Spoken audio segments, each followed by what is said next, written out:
Managing director of this institution, চিল্লায় বলেন ঠিক কিনা? চাইলেই পারেন ঘরটারে জান্নাতের টুকরা বানাতে। 5 ওয়াক্ত সালাত, রমাদানের রোজা, নিজের চরিত্রের হেফাজত, ও আতাআত বালাহা, স্বামীর আনুগত্য।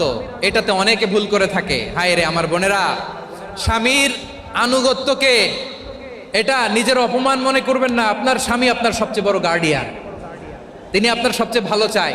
নারী কখনো গার্ডিয়ানশিপের বাইরে থাকতে পারে না। হয় আপনি বাবার গার্ডিয়ানশিপের ভেতরে, বাপ না থাকলে ভাই আপনার গার্ডিয়ান, ভাই না থাকলে চাচা গার্ডিয়ান, বিয়ের পরে আপনার স্বামী আপনার গার্ডিয়ান। শরিয়া সম্মত স্বামীর আদেশগুলো আপনি মেনে চলবেন, কিন্তু শরিয়া বিরুদ্ধ কোনো আদেশ মানতে আপনি বাধ্য নয়। আওয়াজ করে বলুন সবাই ঠিক কিনা?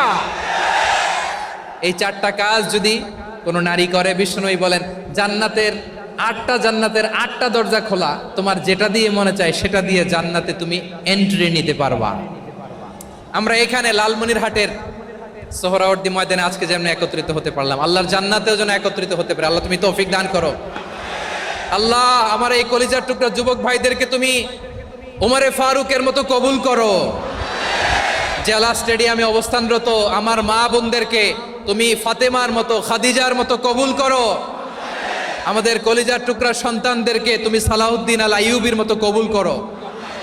এই যে ইসলামিক সোসাইটি লালমনিরহাটকে আল্লাহ তুমি কবুল